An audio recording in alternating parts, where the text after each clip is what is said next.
The White House fired the independent board that was expected to review President Donald Trump's White House ballroom project. All 6 members of the Commission of Fine Arts received notice yesterday that they'd been terminated effective immediately. It comes as Trump moves forward with new construction projects on federal property in Washington. He plans to build an arch along the Potomac River and that ballroom where the White House East Wing once stood. We want to disclose that NBC Universal's parent company Comcast is a donor to the ballroom project.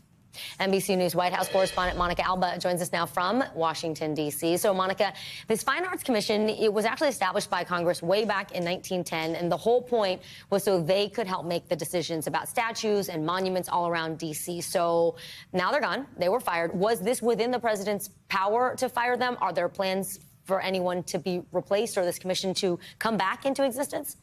Yeah, Vicki and Morgan, this is within his authority, and presidents in the past have done and made similar moves. For instance, when President Biden came into office, he also removed some people from this commission and nominated his own folks for 4-year terms. And now those are the people that President Trump just fired. 6 of them, in fact, all of whom had been appointed in the previous administration. And the White House is saying now and confirming to NBC News that they were terminated effective immediately and that they do plan to name new appointees that they believe, and they say in their words, that their vision would align more closely with the president's America First policies. So confirming that they want to put some people in place there that they believe would review and approve some of these projects. Now, they didn't think they needed to submit some of the ballroom demolition plans in advance because the White House argues they think they only need to do this for the actual construction phase, which is the next phase that is set to begin, guys.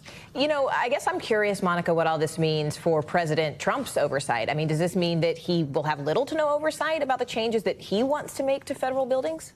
So there's a difference between the White House, let's say, and some other federal buildings. There is more oversight when it comes to things outside White House property. So when we're talking about that triumphal arch that he wants to build, it's possible that could go on federal land, and there would be plans that would have to be approved that would be different than the White House process. When you're doing things to the White House, as presidents have in the past, and this is something certainly that President Trump has argued, you have more flexibility, and essentially you can do and proceed in the way that he has without that approval. Even if it's not customary, there's no legally binding thing that says you have to approve it, again, on White House grounds. Okay. But for other federal buildings and other projects, there is more of a regulatory agency presence. Really interesting. Yes. Monica Alba there in D.C. Monica, thanks.